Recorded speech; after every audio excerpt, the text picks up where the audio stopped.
এই দেখতে পাচ্ছেন আমাদের ঠাকুর মশাই, এনে হচ্ছে আমার ভাই। দেখুন পুজো করছে বন্ধুরা, পুজো করছে বাবুন ঠাকুর মশাই। দেখুন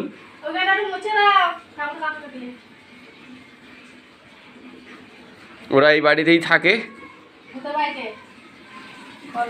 আর এটা হচ্ছে আমার বোন। দেখো এখন রান্না বসাবে, তাই সব রেডি করছে।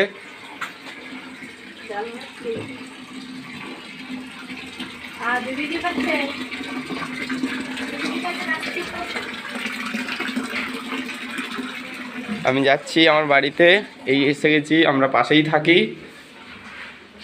ইনি হচ্ছে ম্যাডাম। দেখুন চানাচুর বের করে খাচ্ছে চোর। চোর একটা চানাচুর বের করে খাচ্ছে দেখুন।